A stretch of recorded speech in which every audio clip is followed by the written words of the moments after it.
Mesdames et messieurs, bonsoir. Bienvenue à Dialogue avec le gouvernement. Dialogue ce soir, c'est avec monsieur Daouda Azoupiou, ministre des Sports et des Loisirs. Bonsoir, monsieur le ministre. Bonsoir. Alors, le sport, une pratique bénéfique à plus d'un titre, mais aussi une industrie. L'objectif actuel, je vous le rappelle, c'est une augmentation de 10% de sa part contributive au PIB d'ici à 2020. Mais entre les objectifs et la réalité, il y a un hiatus, infrastructure inexistante ou en mauvais état, déficit d'encadrement, ressources limitées et manque de compétition. Le tableau est encore moins reluisant en matière de loisirs. C'est de tout cela que nous allons parler ce soir. Et pour conduire les échanges, je suis en compagnie de mon confrère Kader Traoré de la télévision privée Burkina Info. Bonsoir Kader. Bonsoir Emmanuel, bonsoir à tous les téléspectateurs. Et tout de suite, nous allons ouvrir la première rubrique.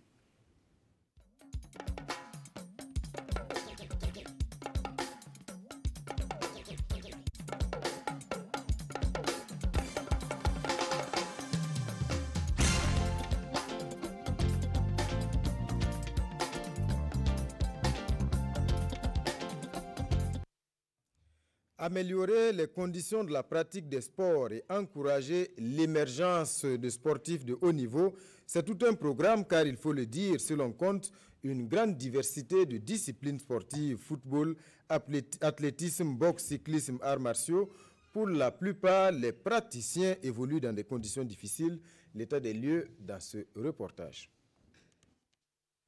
Le Burkina Faso est un pays où la pratique sportive date de longtemps, avec une diversité de disciplines sportives. Des disciplines qui sont pratiquées soit dans le cadre de compétition, soit dans le cadre du sport de maintien. Ainsi, du football au sport de main, en passant par l'athlétisme, la boxe, les arts martiaux et le cyclisme, la pratique du sport suscite beaucoup d'intérêt et d'engouement au sein des populations, surtout sa frange jeune. Malheureusement, l'offre en infrastructures sportives est inégalement repartie et parfois inaccessible. Et la plupart de ces infrastructures est vétuste. Afin d'exploiter le grand potentiel national, les principaux défis pour le ministère des Sports et des Loisirs à court et moyen terme concernent l'accroissement de l'offre de formation et celle d'infrastructures sportives de qualité, la promotion du sport pour tous, l'amélioration du fonctionnement des fédérations et des clubs et la mise en place des filières de sport-études ou sport-métiers. Du reste, le Plan national de développement économique et social PNDS ambitionne de booster l'industrie sportive. À cet effet, l'accent sera mis sur l'accroissement de l'industrie sportive par l'augmentation de 10% de sa part contributive au PIB à l'horizon 2020. Et pour une contribution efficace à la réalisation du PNDS, les priorités du département des sports et des loisirs devront porter, entre autres, sur la création des conditions propices au rayonnement international du Burkina Faso, la mise en place d'industries de sport et de loisirs et la valorisation du capital humain. Voilà pour ce tableau d'ensemble. À présent, monsieur le ministre, on va écouter quelques réactions recueillies auprès des acteurs sur le terrain. C'est aujourd'hui un métier. Ça peut aussi développer le pays. On peut dire que le sport burkinabé est assez structuré. Malgré cette structuration, force est de reconnaître que le fonctionnement de ces différentes structures, que ce soit la fédération qui est nationale, que ce soit la ligue qui est régionale ou encore le district qui est provincial, il y a de réelles difficultés organisationnelles. J'apprécie positivement aussi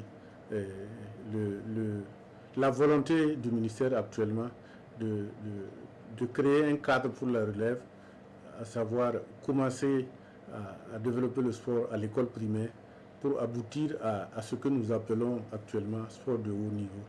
L'idée de la création du Fonds national, c'est déjà bon, on a au niveau des téléphonies, mais pourquoi ne pas aller au niveau des miniers?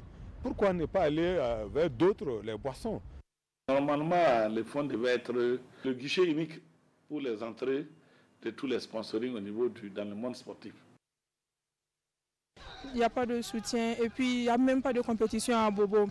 Il faut juste attendre les carrés d'as pour faire la compétition. Je crois que ça baisse le niveau. Il me faut des bons terrains et des ballons de mon niveau, comme des boules de 5 et de 6 comme ça. De façon générale, L'action du gouvernement n'est pas très visible sur les sports de main. Tout est concentré essentiellement sur le football. Au niveau de la Ligue du Nord, on n'a pas de tatami.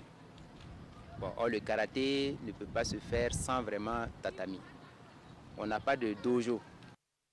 Si nous prenons une ville comme Bobo-Dioulasso, où nous avons une 50aine d'équipes officiellement affiliées à la fédération, c'est-à-dire toutes divisions confondues, et que nous ne trouvons même pas 20 terrains de football pour jouer, ça devient compliqué. Par rapport aux années antérieures, on sent qu'il y a un gros changement en ce qui concerne la politique nationale de sport dans la région des Hauts-Bassins. La preuve même, on voit qu'il y a de nouveaux infrastructures qui sont là. Le plateau de Gré en fait partie. Vous voyez qu'autant d'argent qu'on a mis dans ce stade-là, et jusque-là, c'est dans cet état-là. Voilà un an durant que c'est là et qu'on ne peut pas utiliser. Rendez-vous compte, dans toute la région ici, là, il n'y a pas un seul, je dis bien un seul terrain gazonné dans notre région. Au niveau du stade Sangoulé, la Misana de Bobo-Dioulasso, qui, il faut le rappeler, a été construit lors de la CAN 98. Aujourd'hui, c'est un stade de dégradation assez avancée. La pelouse, notamment, nécessite d'être entièrement reprise pour permettre d'abriter des compétitions de haut niveau. Bon, imaginez le terrain de basket là où on est présentement. C'est un terrain qu'on vient de faire il n'y a même pas un mois.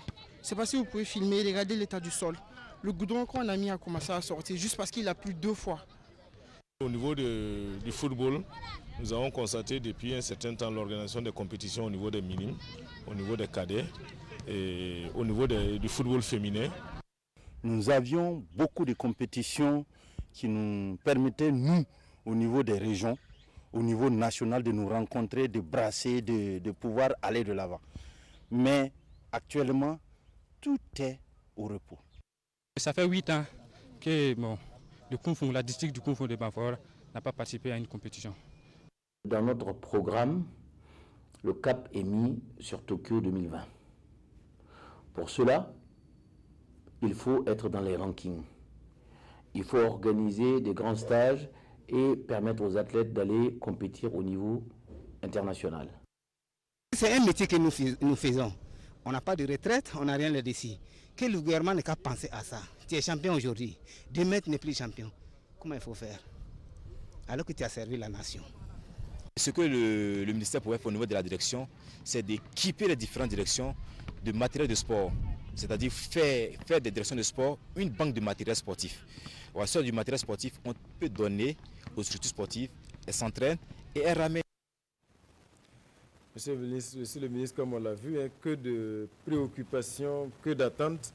Pour commencer, monsieur le ministre, comment on peut expliquer un tableau si peu reluisant d'une manière générale du sport burkinabé? On l'a vu, que ce soit les praticiens des arts martiaux, le football, un peu partout, il n'y a que des plaintes, monsieur le ministre. Oui, de façon globale, il y a des plaintes, mais il faut reconnaître également qu'il y a des acquis. Pratiquement dans tous les domaines du sport burkinabé. Si vous regardez au niveau du football, par exemple, nous sommes classés, j'allais dire, 6e au niveau africain et 23e au niveau mondial. Je pense que c'est quand même important. Alors, au niveau donc des autres disciplines également, alors nous participons donc au championnat aussi bien au niveau africain qu'au niveau donc mondial. Et nous avons des médailles. Voilà. Au niveau des loisirs, on a également donc des résultats. La pétanque, par exemple, au Mali dernièrement, au Niger, en Côte d'Ivoire, au Sénégal, il y a donc des victoires que nous engrangeons. Et je pense que le sport burkinabé ne se porte peut-être pas mieux, mais il se porte quand même bien. Voilà. Alors, face à ce tableau peu reluisant, comme disait mon confrère, est-ce que déjà au niveau de votre département, il y a des stratégies pour essayer de répondre à toutes les sollicitations? Parce que pratiquement toutes les disciplines sont demandeurs. Aujourd'hui, c'est les arts martiaux, c'est les sports de main, c'est le football. Finalement, il y a plein de sollicitations. Est-ce que votre département sera en mesure de répondre à toutes ces demandes-là? Oui, je pense que c'est au regard donc, du diagnostic-là que son Excellence Roch-Marc Christian Kaboré, donc en contractant donc avec le peuple burkinabé, a inscrit dans son programme, en tout cas une part belle pour ce qui est donc du département des sports et des loisirs. Et c'est justement cette vision-là qui a été déclinée en 3 orientations. La première des orientations, c'est de développer le capital humain. La deuxième, c'est la création des richesses et l'emploi. La troisième, c'est la cohésion nationale et le rayonnement de Burkina Faso hors de nos frontières. Alors, pour pouvoir réaliser justement ces orientations, il y a un certain nombre de défis qu'il faut relever. Et parmi ces défis, il y a qu'il faut mettre en place des infrastructures de qualité, accessibles et exploitables donc à la jeunesse. Mais les projets sont là, tout est bien défini, mais comme beaucoup le disent souvent, le Burkina est très fort dans les textes, mais la plupart du temps, c'est surtout sur le terrain que les gens attendent de voir du concret, monsieur le ministre. Oui, ben, sur le terrain également, il y a des actions qui sont menées dans ce sens.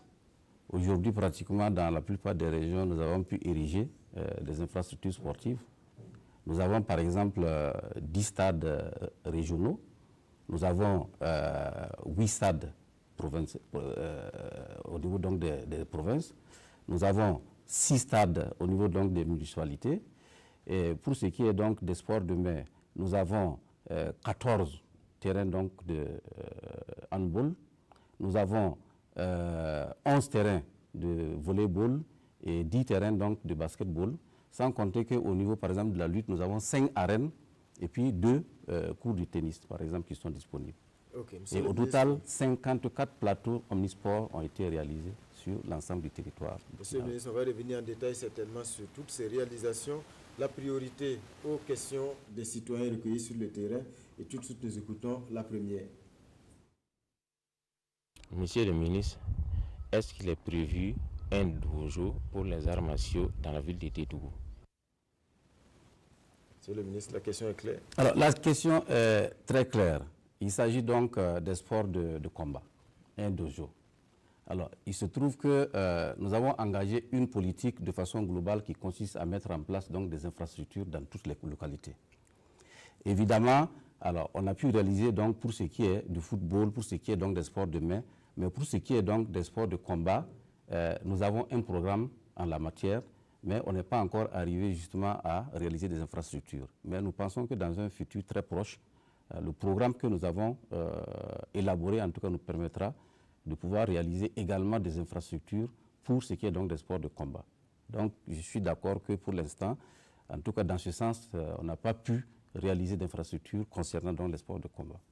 Mais qui prend son mal en patience, ça viendra. Surtout que 2020, c'est demain. On a vu donc M. Yougo, objectif Tokyo 2020. C'est clair qu'il va falloir donc peut-être accélérer pour permettre aux Burkinabés d'être à la hauteur. Oui, je voudrais justement féliciter M. Yougo, qui est le président donc, de la Fédération du Karaté-Do, pour véritablement son dynamisme, mais également sa vision. Parce que cette fédération a pu engranger donc des victoires. L'année dernière, c'était à Cotonou, ils sont revenus avec des médailles. Cette année, au mois d'avril, ils ont organisé le championnat zone 3 donc, du karaté-do, où on a pu engranger 29 médailles. Je pense que c'est un record très important et il a félicité. Et pour Tokyo? Et pour Tokyo, il faut d'abord se dire que nous pensons qu'il faut mettre l'accent sur la préparation donc, de nos athlètes. D'abord, à partir donc, des championnats au niveau national crédibles, et ensuite participer donc, au niveau donc, de la sous-région à des championnats pour véritablement préparer donc, nos athlètes. Parce que l'étape de Tokyo 2020, ce sont des Jeux mondiaux où pour y aller véritablement, il faut avoir de la compétition. Et le mérite, c'est d'être qualifié. Mais pour l'instant, alors s'il y a des équipes africaines qui participent, c'est sur la base donc, des invitations. Et ce n'est pas évident que si on ne se prépare pas très bien, alors nous puissions faire valoir en tout cas nos athlètes là-bas et que nous puissions donc engranger des victoires. Mais je salue sa vision, je salue en tout cas son ambition. Il faut que nous travaillions davantage à ce que ces athlètes-là puissent être au top, de manière à ce que Tokyo, on puisse faire parler de nous. Monsieur le ministre, tout de suite, on va écouter la deuxième question. Monsieur le ministre, pensez-vous qu'il était opportun de déclasser le terrain d'entraînement du RCB et de l'ASFB au profit des cavaliers? Alors, je voudrais tout de suite remercier tous les acteurs qui ont contribué justement à trouver une solution au problème donc, de l'Iboutrum qui a opposé pendant longtemps, pendant plus de 20 ans, les clubs ASFB, RCB à l'association des cavaliers. Sur la question de l'hippodrome, faut-il le rappeler, l'hippodrome est une destination donc, pour les cavaliers au départ. Et à la faveur donc, de la CAN 98, on a aménagé donc 2 terrains sur l'espace là, et, pour, donc, comme terrain d'entraînement pour les équipes à l'époque qui est engagée dans le cadre donc, de cette CAN. Et après la CAN, ces terrains ont été affectés justement à l'ASFB et au RCB pour leurs entraînements. Mais l'appétit venant en mangeant, bon, les clubs ont également voulu faire des investissements sur ces terrains, ce qui a offusqué donc, les cavaliers qui ont posé un certain nombre d'actes dans le sens donc, du vandalisme et dernièrement. Il faut dire que alors, non seulement les supporters des 2 clubs et les supporters des cavaliers à un moment donné étaient face à face et la crise était en train donc de se dégénérer. Et lorsque nous avons été saisis par la question, rapidement on nous a dépêché une délégation gouvernementale que j'ai conduite à Bobo et nous avons pu rencontrer tout le monde, aussi bien les dirigeants donc des clubs, de la Ligue, des cavaliers, qu'avec l'ensemble des autorités administratives et politiques, nous avons eu une approche concertée et nous avons échangé pour véritablement faire valoir la paix à Bobo-Dioulasso en lieu et place donc de laisser une crise qui va grandir au détriment donc de cette paix. Donc le terrain revient non. aux cavaliers. Le terrain revient aux cavaliers, mais la solution que nous avons trouvée, c'est que le ministère des Sports et des Loisirs qui dispose suffisamment d'espace à Bobo-Dioulasso a rétrocédé 2 de ces terrains au profit donc des clubs et le ministère s'est engagé à investir sur ces terrains au profit donc des clubs et ces terrains désormais sont la propriété donc de ces clubs. Monsieur le ministre, à ce niveau, le plus dur n'était-il pas de trouver un terrain pour les cavaliers plutôt que de déplacer les 2 clubs, oui, même si au préalable le terrain appartenait aux cavaliers? Oui, mais la destination, c'est l'hippodrome. Donc c'était aux cavaliers peut-être de dire, nous concédons. Si eux, ils ne concèdent pas, nous ne pouvons pas leur exproprier ce qui leur appartient pour donner au club. Et c'est à la recherche donc de la solution que nous avons pu trouver 2 espaces, plusieurs espaces que nous avons soumis donc au choix des clubs et les dirigeants que je salue en passant parce qu'ils ont fait preuve de maturité. Les dirigeants ont choisi pour chaque club un terrain. Nous avons été affectés officiellement ces terrains-là aux 2 clubs et nous nous sommes engagés justement à faire des investissements à la hauteur donc, de ce qui était, sinon plus, ce qui était sur l'espace de l'hippodrome. À bonne date? À bonne date. Dernièrement, même, il y a une mission qui allait pour évaluer, parce que déjà, on a engagé une étude pour tout de suite regarder qu'est-ce qu'il faut faire d'urgence.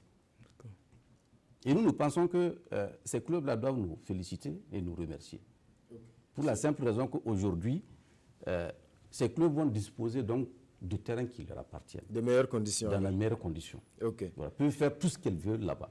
Et c'est très important. Ok. Tout de suite, on écoute une autre question. Monsieur le ministre, recueilli sur le terrain. Dans les années qui viennent, 2019-2020, qu'est-ce qui est prévu comme réalisation d'infrastructures sportives au profit donc, de la commune de Ouayouga? Monsieur le ministre, c'est un citoyen de Ouayouga qui demande ce qui sera fait. Mais au-delà de Ouayouga, c'est valable certainement pour toutes les régions, monsieur le ministre. Oui, c'est vrai. Nous avons un programme d'infrastructure, comme je l'ai dit, dans le cadre donc, du PNDS, tout comme un programme global. Voilà. Nous avons, par exemple, 45 stades à réaliser dans les 45 provinces. D'ici à 2020? Bon, d'ici à 2020, il faut reconnaître que déjà, il y a des stades qui existent au niveau des provinces, alors, qui vont être réfectionnés pour d'ici 2020, mais on ne pourra pas toucher toutes les 45 provinces pour 2020. Mais ce qui est sûr, c'est que d'ici 2020, alors, nous allons pouvoir réaliser 350 terrains que nous allons aménager et les mettre à la disposition donc, des populations. Ça, c'est d'abord un. Dans le cadre du PNDS, il est inscrit justement que nous puissions réaliser les CCLP, les centres de sport les CCLP, les centres de sport et de loisirs de proximité. Nous en avons déjà réalisé à Bobo, à Yéguéré.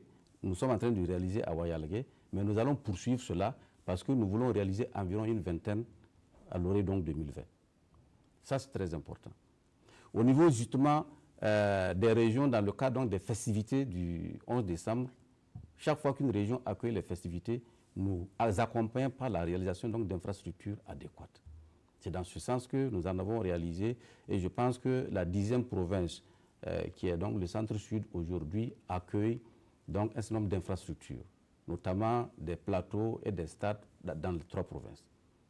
Et ça va se poursuivre à Tinkodro pour 2019 et ensuite à Banfora pour 2020 et la dernière région qui va accueillir donc c'est Zignaré, donc le plateau central. Et nous pensons que alors, autour de 2020, nous allons pouvoir réaliser suffisamment d'infrastructures, comme je l'ai dit. Pour l'instant, au niveau donc, des régions, nous avons 10 stades régionaux qui ont été construits. Donc le citoyen de Waïguia peut se rassurer qu'il y aura... Il peut se rassurer parce que le stade régional de Waïguia est en construction.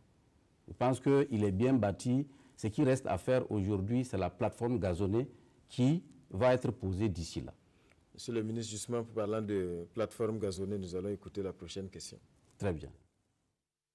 Quand est-ce que nous pourrons jouer sur la pelouse du stade municipal de Koudougou? Alors, le stade de Koudougou est en construction. Le gazon et même la plateforme gazonnée est déposée. Seulement, il y a eu des difficultés d'intempéries qui ont décoiffé donc la tribune. Et évidemment, il y a encore beaucoup de choses à faire dans ce sens. Non seulement, il faut réaliser ce qu'on appelle, par exemple, les drainages d'eau, la piste d'athlétisme, mais également mettre la grille de protection et ensuite donc remettre la tribune en place. Et je pense que ce sont des travaux qui sont en cours. La Fédération burkinabé de football qui a en charge donc un certain nombre de travaux également y veille et le ministère également va intervenir pour le complément. Mais nous sommes là-dessus. Mais les citoyens ont l'impression que ça s'éternise. Oui, les gens ont l'impression que ça s'éternise, mais il vaut mieux toujours prendre le temps de bien préparer les choses et de les réaliser de façon efficace. Et je pense que c'est ça qui est important. Monsieur le ministre, la pelouse synthétique du stade de Koudougou est déposée bientôt 1 année. C'est la même chose que celui de Kaya qui va faire peut-être 2 ans maintenant. Gawa, c'est l'an passé qu'on a posé la pelouse. Pourquoi est-ce qu'on n'a pas prévu des conduites d'eau quand on sait que quand même en période hivernale, il faudra bien que l'eau puisse quitter le gazon synthétique, sinon ça va aller vers le pourrissement?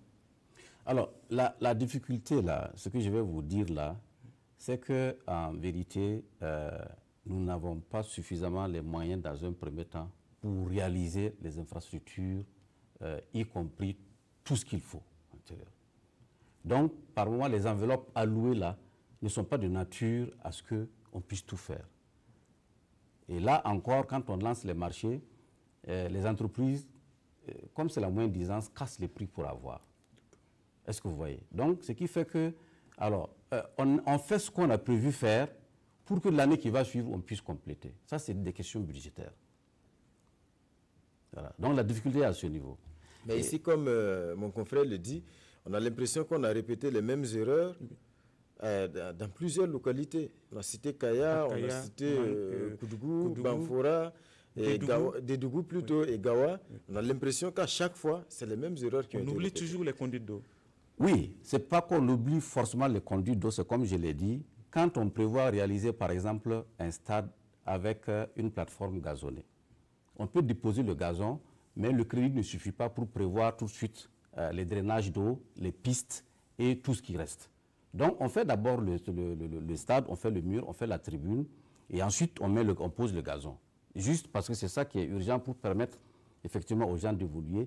Et on prévoit la seconde année pour faire donc la suite donc, des travaux.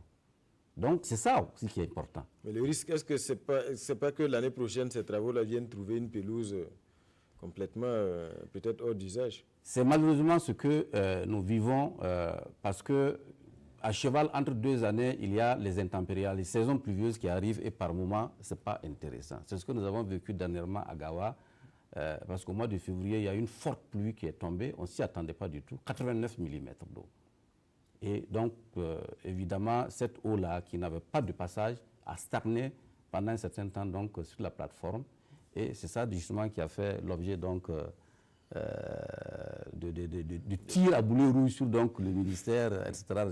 Mais aujourd'hui, quelle solution pour tous ces terrains aujourd'hui où on a déposé des pelouses et qui attendent donc les autres investissements? Justement, nous avons fait le compte rendu lorsque nous sommes venus à la tête du ministère en février, puisqu'on a fait le tour donc, des différentes régions, on a visité toutes les infrastructures. Nous avons rendu compte, on a fait le point. Les instructions nous ont été données de faire une évaluation quantitative, mais aussi les coûts de tout cela pour permettre rapidement alors, de mettre à l'état d'exploitation donc toutes ces infrastructures au profit donc, des populations. Et ce travail-là qui est en train d'être fait. Nous avons commis une étude qui est là-dessus parce que nous sommes dit que si en vérité, alors on ne vient pas en rescousse avec, c'est-à-dire qu'un financement supplémentaire pour nous permettre donc de mettre à niveau ces infrastructures, ça va être difficile que nous puissions grignoter déjà dans ce que nous prévoyons pour réaliser des infrastructures nouvelles. Donc, nous pensons que ça, la solution va être trouvée parce que nous allons bientôt envoyer le rapport en Conseil des ministres et je reste persuadé que la réponse là va être trouvée à ce niveau. On va nous permettre très rapidement de mettre en place des entreprises qui vont pallier tout de suite à toutes ces insuffisances-là pour permettre à la population de disposer donc de ces infrastructures de qualité. Alors, Monsieur le ministre, on poursuit avec une autre question que nous avons recueillie sur le terrain. Monsieur le ministre, vous en tant que ministre, quel est le sport personnel que vous-même vous pratiquez? Alors, un jeune de Banfora qui aimerait savoir quel sport vous pratiquez, Monsieur le ministre. Oui, ben, c'est vrai que généralement quand on dit ministre des Sports, les gens s'attendent à ce que le ministre lui-même soit un grand sportif, etc. etc. C'est vrai que de par le passé, alors j'ai été sportif, j'ai joué au football. Et j'ai même pratiqué le Viet Vo Dao, ça c'est par le passé. Mais par la suite, je suis entré donc dans le cercle des dirigeants. J'ai été président de la Ligue et j'ai évolué donc dans la Fédération burkinabé de football comme dirigeant. Bon, aujourd'hui, je ne pratique plus les sports de compétition en tant que tel, mais je me suis reconverti dans le sport pour tous, le sport de masse. Donc ce sport de maintien qui aujourd'hui permet à tous ceux qui pratiquent là de garder la forme et d'être en bonne santé. Okay. Autant de vertus justement alors qui... Donc on retient que le ministre est toujours sportif. Très bien. Alors on écoute encore une autre question que nous avons recueillie toujours sur le terrain. Monsieur le ministre, à quand la fin des travaux ici à Banfora et plus précisément au stade municipal? Nous avons visité le stade de Gawa, nous avons rencontré les entreprises. Il faut reconnaître que ce stade-là a démarré depuis pratiquement 2009. Et aujourd'hui, il n'est pas encore achevé, c'est dommage, c'est grand dommage. Et comme nous l'avons dit, alors c'est une infrastructure qui demande qu'on mette beaucoup de moyens rapidement pour la mettre à l'état. Et je salue au passage donc, en tout cas l'équipe de Banfora qui se bat régulièrement et qui mérite véritablement qu'on mette à sa disposition une infrastructure donc de qualité et rassurer donc cette population en passant que des dispositions sont en train d'être prises pour très rapidement pallier à cette insuffisance.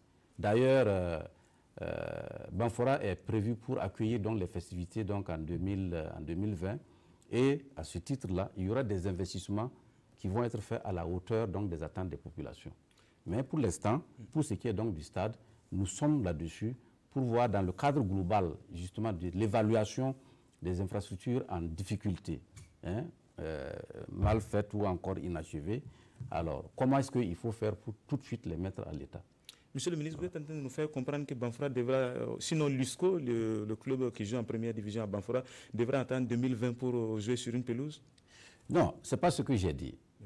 J'ai dit qu'en 2020, Banfora va accueillir les festivités de l'indépendance.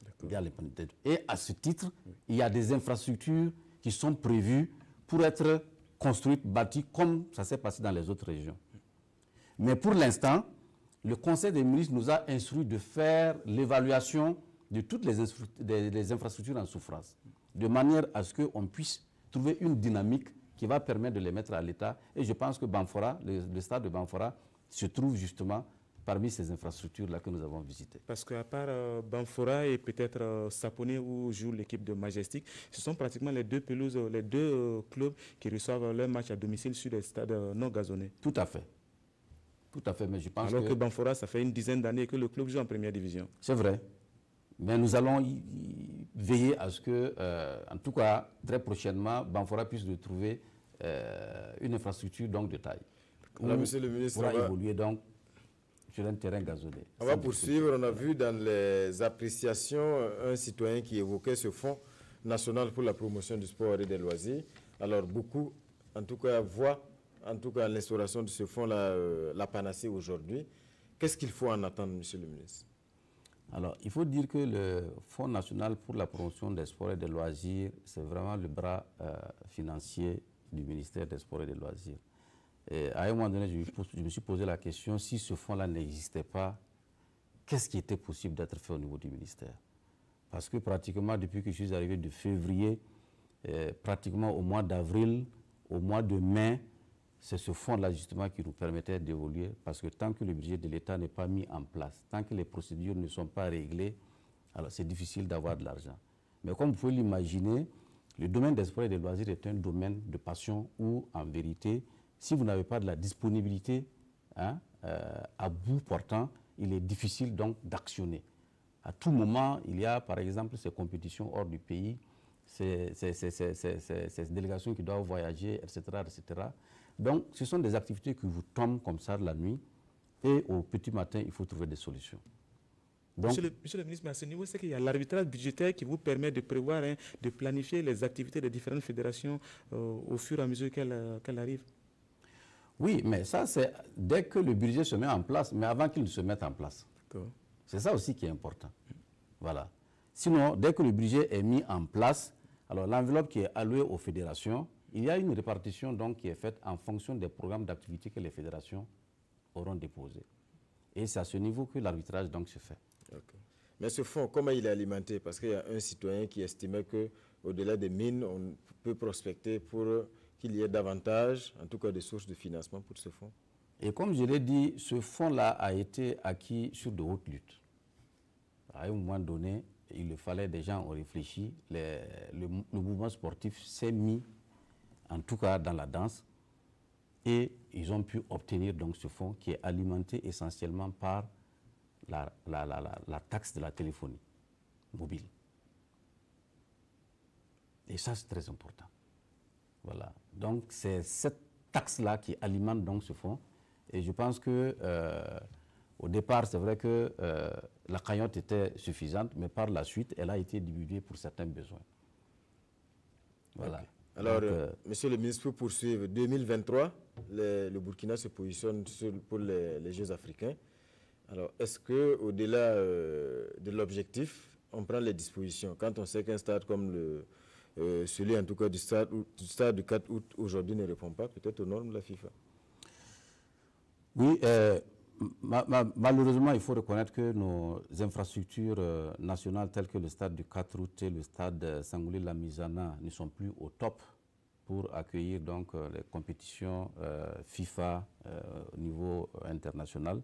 Et c'est justement pour cette raison, vous savez très bien que nous avons pu obtenir l'infrastructure de Bobo-Dioulasso à cause de la CAN 98. C'est ça, c'est parce que nous avons accueilli l'organisation de la CAN 98 que nous nous sommes mis à la tâche pour non seulement construire le stade de Bobo et aménager donc le stade municipal, etc., etc., etc. Pour donc dire que si notre candidature était dans un premier temps validée par les plus hautes autorités de ce pays, parce qu'apparemment c'est l'Union africaine qui suscite donc la candidature du Burkina Faso, cela veut dire que entre maintenant et 2023, nous allons construire un certain nombre d'infrastructures pour accueillir donc les Jeux africains. Et comme vous pouvez l'imaginer, nous avons prévu au niveau de Ouagadougou la construction d'un village sportif. Un village sportif à l'image donc de Brazzaville. Parce qu'en 2015, Brazzaville a accueilli donc les Jeux africains et vous avez vu des infrastructures qui ont été érigées pour accueillir donc ces Jeux. Et nous pensons que si on avait cette possibilité d'accueillir ces Jeux, alors nous allons pouvoir transformer donc notre environnement et mettre en place des infrastructures justement sportives qui, par la suite, pourront être utiles. Et je pense que cette question, justement, est en train d'être discutée parce que nous avons estimé que construire un village sportif, après les Jeux africains, on pourrait donc utiliser ça à d'autres fins. Pourquoi ne pas en faire une université? Et mon collègue donc, du ministère des Enseignements supérieurs et moi, nous allons porter donc ce projet pour le défendre auprès donc, des plus hautes autorités en Conseil des ministres, pour avoir donc l'agrément du Conseil des ministres. Et si on l'avait, vous allez voir que véritablement, nous allons nous préparer pour que véritablement, du point de vue donc, de la préparation de nos équipes, du point de vue de la participation, quoi une participation donc, de taille, mais du point de vue des infrastructures, que également nous puissions avoir des infrastructures dignes de ce nom. Alors, Monsieur le ministre, moi j'ai envie de parler un peu de la question des bourses qu'on octroie au niveau du football. C'est vrai que les autres fédérations grincent les dents parce qu'elles auraient souhaité avoir des bourses aussi à leur niveau, ou du moins avoir des fonds pour mener à bon leurs activités. Pourquoi est-ce que cette discrimination par rapport à des athlètes d'un même pays? Non, en fait, il n'y a pas de discrimination comme ça.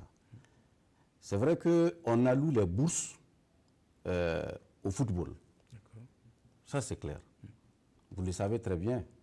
Vous savez qu'à un moment donné, c'est une question de dynamisme au niveau donc, des fédérations, de dynamisme au niveau donc, des clubs. Ce n'est pas nous qui le disons. Le football passionne tout le monde donc, dans ce pays. Ça, au moins, c'est très clair. Et quand il y a des résultats, tout le monde est très content. Quand il y a un match, ça attire beaucoup plus de monde que donc, dans les autres disciplines. Ce n'est pas nous qui le disons. Donc, de ce point de vue, puisque à un moment donné, le football donnait donc des résultats qu'il fallait vraiment accompagner, soutenir donc les clubs, et nous avons pensé qu'en allouant donc des bourses au niveau donc des joueurs, nous allons pouvoir taire des difficultés, par exemple, au niveau de ces clubs-là, qui n'arrivent pas malheureusement. Malheureusement, ce n'est pas le cas quand vous prenez un club comme l'Étoile filante de Ouagadougou qui a terminé pratiquement avec 3-4 mois d'arrière de salaire, ainsi que partout dans différents clubs, que ce soit la Soyenega, que ce soit le RCK, c'est toujours des difficultés alors que les bourses sont allouées. Finalement, quel est le regard que vous portez sur ces... Non, il faut se dire la vérité que même ces bourses-là, c'est insuffisant. C'est clair. Ce que nous allouons là, c'est insuffisant pour faire fonctionner donc les clubs. C'est pour cela que, alors, nous disons qu'aujourd'hui, il faut que nous changions de paradigme, de façon de faire. Et c'est pour cela, justement, que la vision du chef de l'État qui est traduite en orientation et en défi qu'il faut relever, il faut que nous allions tout de suite aux industries du sport et aux sociétés sportives. Ça, c'est clair.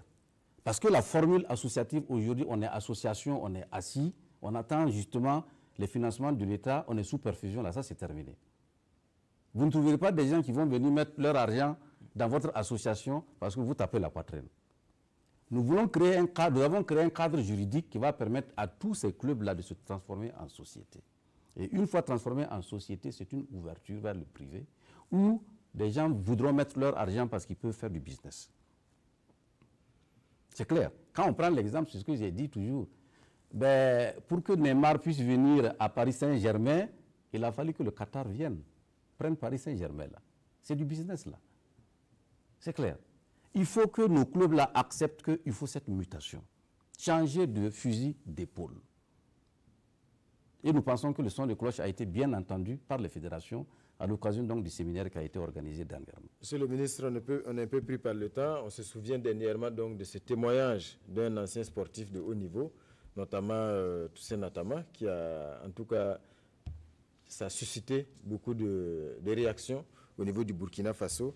Est-ce que vous prévoyez quelque chose pour les sportifs de haut niveau? Parce qu'aujourd'hui, un monsieur comme Toussaint Natama se sent abandonné à lui-même, à son sort. Il a joué pour le Burkina, il a été blessé et aujourd'hui, voilà, il est laissé à lui-même. D'accord. Ben, je ne voudrais pas trop commenter sur le cas Justin Toussaint Natama parce que j'ai échangé avec le président de la fédération qui m'a éclairé sur le dossier, pour dire qu'en fait, il n'en est rien. Parce que le cas Justin Nama a été couvert par une assurance et qu'il a été véritablement pris en charge. Mais comme j'ai dit, on ne peut pas être indéfiniment pris en charge. C'est ça. Même nous-mêmes qui travaillons les accidents de travail, là, quand ça t'arrive, c'est pendant un certain temps on te prend en charge, après tu te débrouilles. C'est clair. Maintenant, pour ce qui est donc des athlètes de haut niveau, comme je l'ai dit, il y a un cadre juridique que justement nous avons préparé avec un certain nombre de textes aujourd'hui, juridiques, qui, d'une certaine manière, encadrent tout cela. Un Vous décret du statut du sportif de haut niveau? Du sportif de haut niveau, désormais. Tout va être donc clair. Donc, depuis que ce sportif-là est en activité jusqu'à ce qu'il aille à la retraite, sa reconversion, tout ça, c'est prévu. Donc, de ce point de vue, nous pensons que c'est une porte déjà défoncée, ouverte qu'on est en train de défoncer. C'est prévu, nous allons régler ça. Alors, et le cas des supporters qui souhaiteraient que ce soit l'État qui les prenne en charge au même titre que les athlètes, on se rappelle le cas des étalons quand ils sont en déplacement. Il y a aussi l'union des supporters qui veut aussi être prise en charge pour amener ces supporters. Est-ce que l'État pourra continuer dans cette démarche ou du moins, comment est-ce que vous allez faire pour résoudre cette difficulté-là entre les supporters et leur prise en charge de façon autonome? Nous avons dit que les ressources que nous donnons doivent aller au profit des praticiens, des acteurs, ceux qui nous donnent les résultats. C'est pour cela que même avec les fédérations, nous avons échangé justement sur la manière dont nous attendons, en tout cas qu'elle fonctionne. C'est clair en la matière. C'est-à-dire qu'il faut privilégier les acteurs, les joueurs, les athlètes. Alors, pour ce qui est donc de l'UNCE, qui est une structure, qui est une association, qui s'est créée pour supporter, pour accompagner. Généralement, quand on dit on supporte là, c'est qu'on apporte quelque chose. C'est ça, on soutient par quelque chose, on soutient avec quelque chose. Et nous estimons que l'UNCE doit pouvoir jouer son rôle de mobilisation donc des supporters pour accompagner, mais de mobilisation des ressources également pour soutenir comme ça se fait partout ailleurs. Alors, s'il faut que justement l'UNCE se comporte alors comme justement les équipes, comme les joueurs qu'il faut prendre en charge, nous disons donc c'est trop. Alors nous avons engagé justement un débat avec eux, de nature à ce que nous puissions voir comment est-ce qu'on va pouvoir rendre fonctionnelle cette structure, la UNCE, sans pour autant grignoter dans ce qui revient aux joueurs là, donc pour eux. Et nous nous sommes entendus, je pense, parce que nous avons imaginé qu'il faut aller tout de suite avec donc les spectateurs, avec tous ceux qui encouragent et qui soutiennent, pour trouver une formule qui consiste à une cotisation annuelle des uns et des autres, à travers une carte de membres, qui va donner accès à l'ensemble donc des enceintes donc sportives et de loisirs, de manière à ce que l'UNCE également puisse participer à ce travail-là. Pour qu'en retour, dans cela, l'UNCE puisse également fonctionner. Mais les crédits alloués pour le fonctionnement des fédérations et le fonctionnement donc des clubs-là, il va être difficile encore que dedans nous puissions prévoir de l'argent pour donner donc aux supporters. Donc ça va être difficile, je pense que ce débat, nous avons engagé avec l'UNCE et ensemble nous allons trouver un terrain d'entente.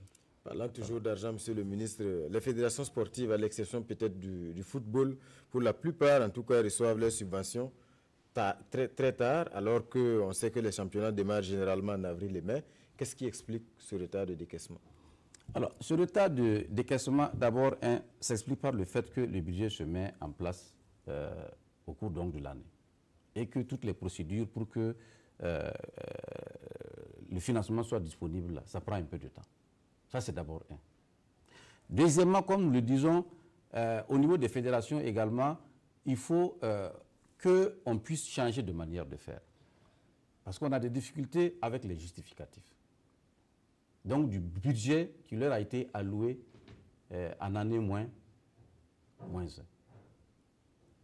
Puisque généralement, il faut justifier pour que nous puissions mettre à leur disposition donc, le budget de l'année en cours. Et quand ce n'est pas justifié, ça pose problème. Mais là aussi, nous avons trouvé un terrain d'entente parce qu'à travers nos recommandations, nous avons demandé, les fédérations ont demandé à ce qu'on allège un tout petit peu la manière dont on justifie oui, pour leur permettre donc de justifier à temps. Sinon, c'est compliqué. L'un dans l'autre, il y a des difficultés, donc à notre niveau, tout comme à leur niveau, il y a des difficultés, mais nous pensons que nous sommes en train de nous accorder pour qu'on puisse éviter à l'avenir donc de tels retards. Du reste, généralement, quand l'arbitrage est fait assez tôt, les fédérations peuvent justement fonctionner, trouver donc des ressources, fonctionner à temps, et puis dès que les ressources se mettent en place, elles peuvent entrer donc dans leur dû. Je pense que ça aussi, ça se fait. Monsieur le ministre, de par le passé, il y a certains présidents de fédérations qui se sont engagés dans cette voie-là. Après, on a reçu aussi des plaintes qui disaient que dès lors que vous préfinancez l'activité, après pour se faire rembourser, ça traîne aussi un peu les pieds, parce qu'on sait que l'activité est déjà réalisée. Non, c'est une affaire, c'est un contrat. Dès que l'arbitrage est fait, vous savez que votre activité est acceptée, prévue pour être financée. Dès lors, si vous trouvez de l'argent quelque part et vous l'exécutez, c'est normal qu'on vous restitue votre argent. Mais si, par exemple, vous allez exécuter des activités qui ne sont pas prévues, qui n'ont pas fait l'objet de l'arbitrage, en ce moment, ça devient difficile. C'est pour ça que nous disons que c'est un contrat entre les fédérations et puis donc le ministère. Quand c'est clair, il ne doit pas avoir de soucis en la matière. Monsieur le ministre, il y a une discipline qui rapporte beaucoup de lauriers au Burkina Faso, c'est bien le cyclisme. Les cyclistes aujourd'hui veulent un vélodrome. Tout à fait. Et je suis entièrement d'accord parce que le cyclisme donne satisfaction. Le Burkina est un pays de vélo. Et lorsque vous regardez, le Tour du Faso fait la fierté donc, de notre pays. C'est l'un des premiers tours donc, africains et tous les autres pays sont venus après nous. Et je pense que quand on regarde un peu, partout dans le monde on parle du Burkina Faso à cause du Tour donc, du Faso. Et regardez rien que dernièrement les victoires que le cyclisme a permis au Burkina d'engranger. Au Mali, au Taureau, le maillot jaune au Mali, maillot jaune au Taureau, maillot jaune au Bénin. En ce moment, ils sont en RDC, où hier, c'est un Burkinabé qui est arrivé. Seydou Bamoro deuxième. Aujourd'hui, l'étape a été remportée par Sorogo Mathias, suivi encore de deux autres Burkinabés. Donc pour dire tout simplement que l'étape d'aujourd'hui a été remportée par les Burkinabés. Et le vélodrome. Et les Burkinabés en RDC sont à 45 secondes donc, du maillot jaune. Oui. Pour dire tout simplement que demain, il se peut que le maillot jaune nous revienne. Alors donc, au vu de tout cela, nous avons pensé qu'il faut construire une infrastructure digne de ce nom pour accompagner justement le développement de cette discipline. Et de ce point de vue, nous avons déjà élaboré un projet qui est là et qui est prêt. Et nous sommes à la recherche donc de financement et je pense que nous avons tapé à une porte. C'est la même chose qu'au niveau de la natation avec la piscine olympique dont on a parlé depuis longtemps? Oui, la piscine olympique justement va être mise en place très bientôt au Palais des Sports. Oui. Voilà. Mais en plus de cela, nous allons construire 13 gymnases sur l'étendue du territoire national, dans les 13 régions. Et il est prévu donc à ce titre également donc, des piscines pour accompagner cette infrastructure-là. Et ça, c'est une volonté de son Excellence, Monsieur le Premier ministre, que je salue en passant. Parce qu'il a dit qu'il faut que nous puissions disposer donc des gymnases comme dans les pays qui ont pu se développer grâce donc à ces infrastructures-là. Et rapidement, nous l'avons fait. Et nous pensons que c'est une très très bonne chose parce qu'à la faveur donc, de la nouvelle coopération avec la Chine continentale, vous savez que la Chine continentale, l'une de ses spécialités, c'est la construction des infrastructures sportives. Et lorsque le Burkina Faso s'est réorienté sur la vision, sur la volonté de son Excellence, sur le président du Faso, nous, au niveau du ministère des Sports et des Loisirs, nous avons applaudi. Parce que nous nous sommes dit, nos problèmes là, ça y est, les solutions sont trouvées. Monsieur le ministre, on va attendre de voir. Et en attendant, on va passer à la deuxième rubrique.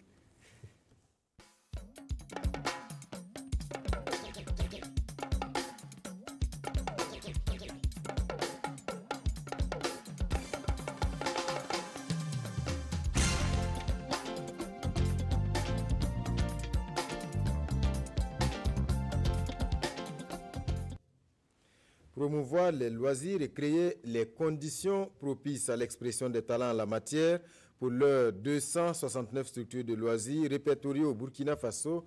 Scrabble, jeux de dames, pétanque, jeux de cartes, autant de loisirs prisés des Burkinabés. Qu'est-ce qui est fait pour les promouvoir? Élément de réponse dans ce reportage.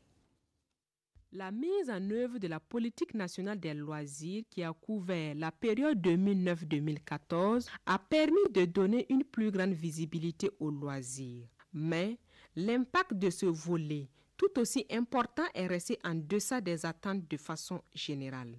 Toutefois, à ce jour, on dénombre plus de 269 structures de loisirs au Burkina Faso. Mais celles qui ont une dimension nationale sont entre autres les fédérations de pétanque, de jeux de dames, de Scrabble et d'échecs. Mais d'une manière générale, on distingue 4 catégories de loisirs.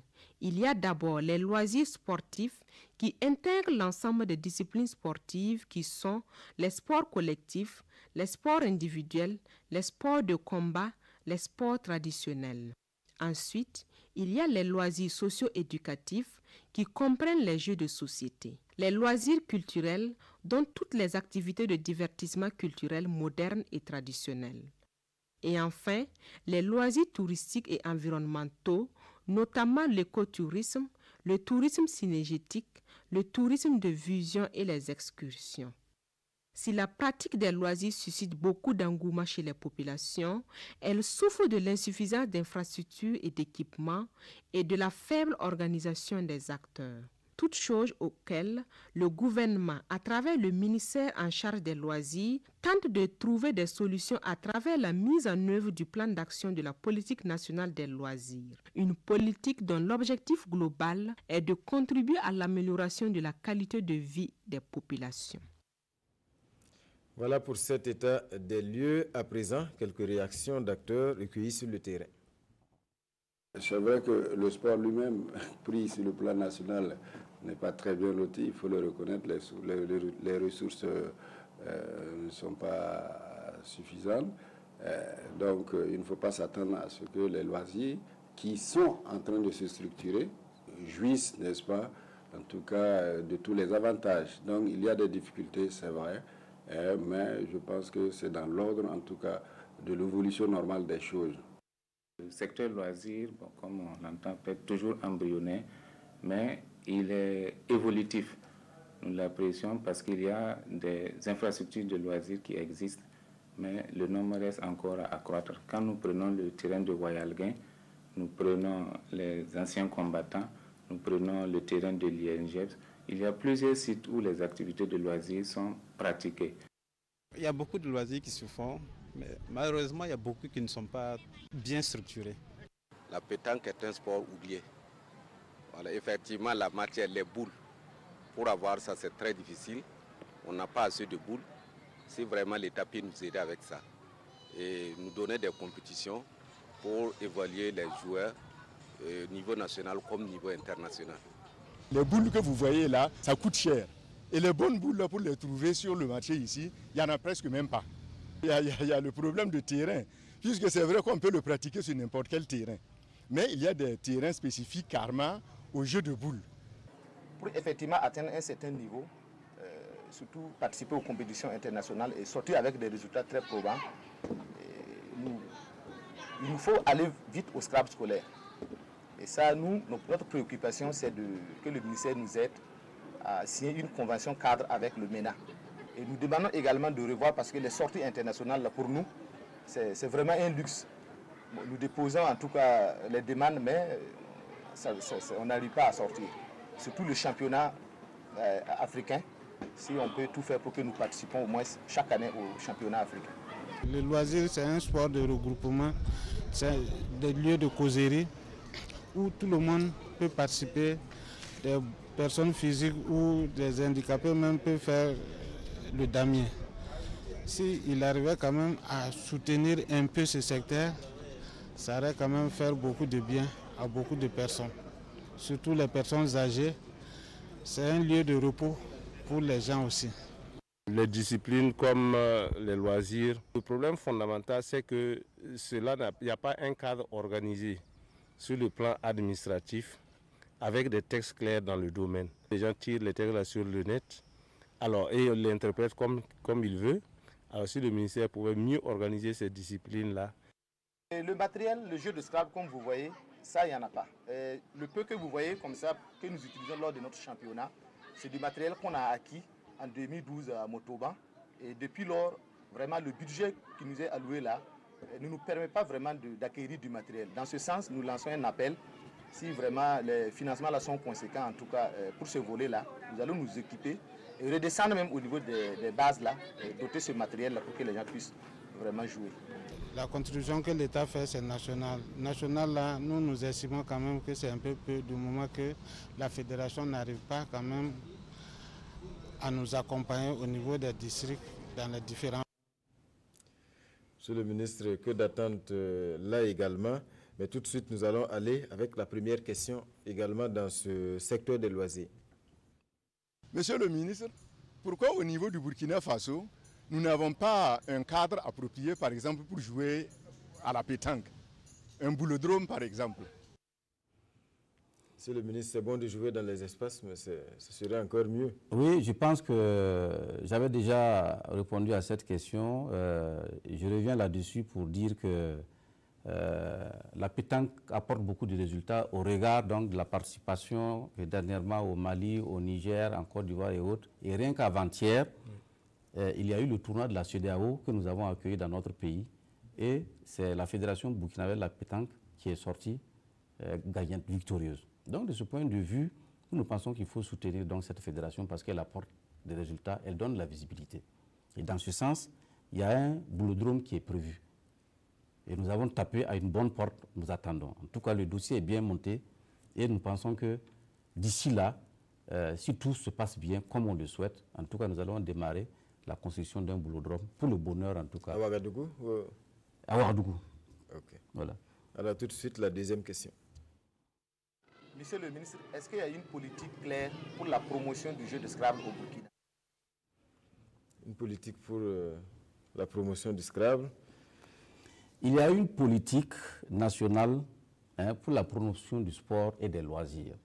Et je pense que les Scrabble, là, ça fait partie donc des loisirs. Donc c'est une politique globale.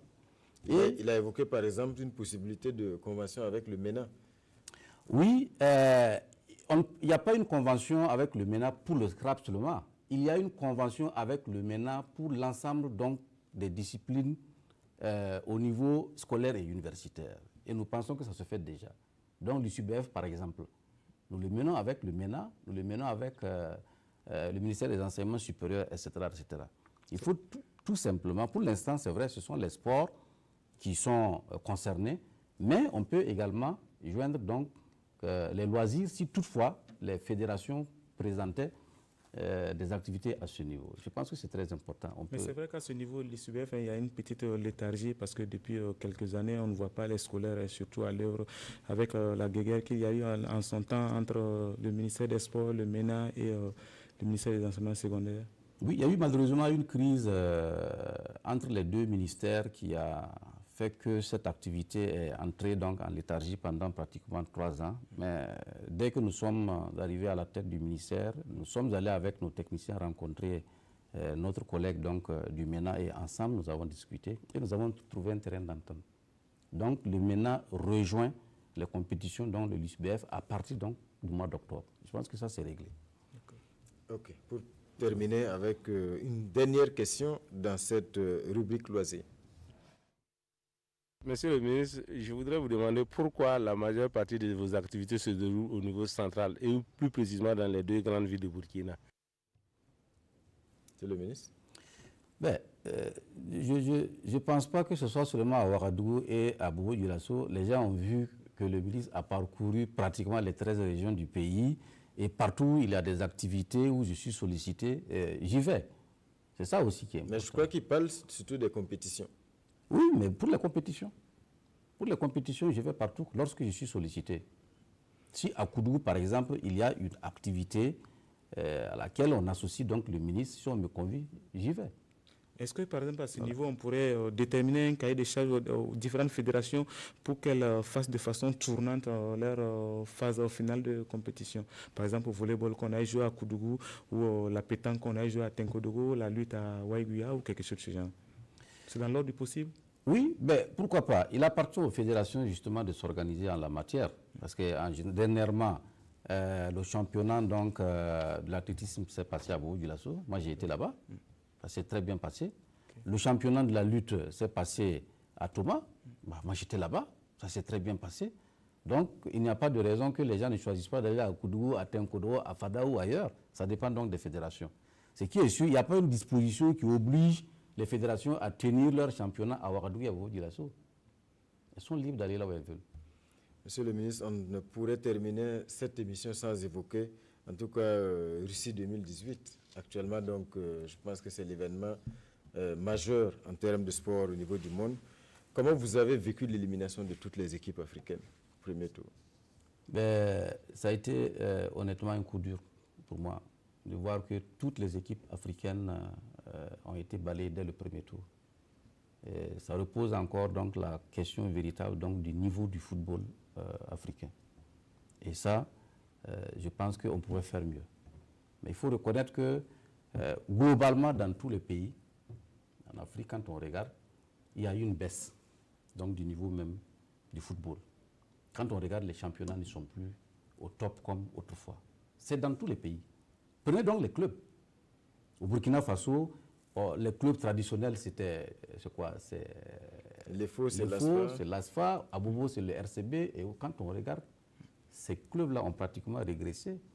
Tous les clubs qui sont allés au championnat africain ont été éliminés dès le premier tour. Prenez la Côte d'Ivoire, c'est pareil. C'était ASEC d'Abidjan, c'était Africa. On ne parle plus. Aller au Congo, aller un peu partout ailleurs, c'est pratiquement pareil. Ça veut dire qu'il y a une baisse donc du niveau et il faut que nos pays là se ressaisissent. Et c'est pour cela que nous avons pensé qu'au Burkina Faso ici, il faut très rapidement repartir à la base pour mettre en place une politique cohérente donc de la relève, identifier les talents là depuis la base, les regrouper et leur assurer une formation continue jusqu'à ce qu'ils deviennent donc des élites, des champions. Nous pensons que c'est à ce titre-là qu'on va pouvoir alimenter nos championnats pour avoir des championnats crédibles. Il manque de la compétition, ça c'est vrai. Il faut également qu'au niveau de nos sélections nationales, nous puissions avoir des éléments talentueux. Ça aussi c'est important. Donc c'est un travail qu'il faut faire à la base. Et nous avons pensé qu'il faut faire des 13 régions des pôles de croissance du sport et de loisirs, en créant des centres de formation dans toutes les régions. Et rapidement, en musclant dans les régions et en identifiant bien les talents depuis l'école primaire, en les regroupant et en leur assurant une formation, un encadrement, un suivi. Que nous puissions, au niveau de Ouagadougou et de Bobo-Dioulasso, mettre en place des écoles d'élite qui, à un moment donné des régions, si les enfants ont pu atteindre un niveau où ils ne peuvent pas dépasser, on enlève donc ces meilleurs-là des régions, on les amène donc dans ces centres-là, qui sont des écoles encore d'élite, pour donner plus donc de chances à ces enfants de bénéficier d'une formation beaucoup plus pointue. Et ça, c'est pour alimenter nos clubs, pour alimenter donc nos sélections nationales.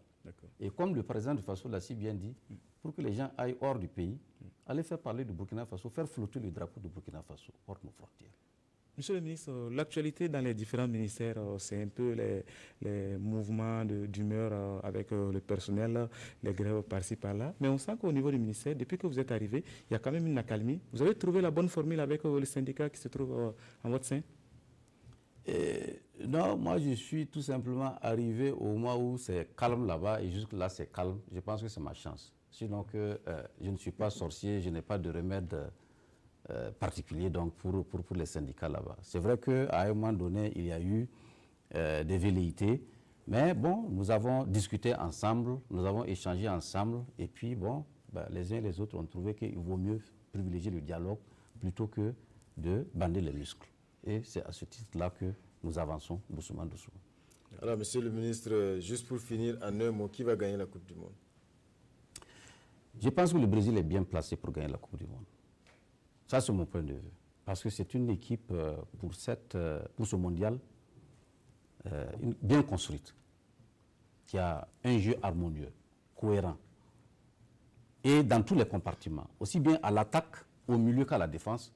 C'est une équipe qui véritablement équilibré. Donc de ce point de vue, ils ont tous les atouts pour gagner la Coupe du Monde. Bon, maintenant, comme par moment aussi, ils ont un football de complaisance, etc. Si l'objectif n'est pas forcément de ramener la Coupe au Brésil, ça les regarde. Mais ils ont le potentiel pour gagner. Et puis on espère que le Burkina sera en 2022 au Qatar.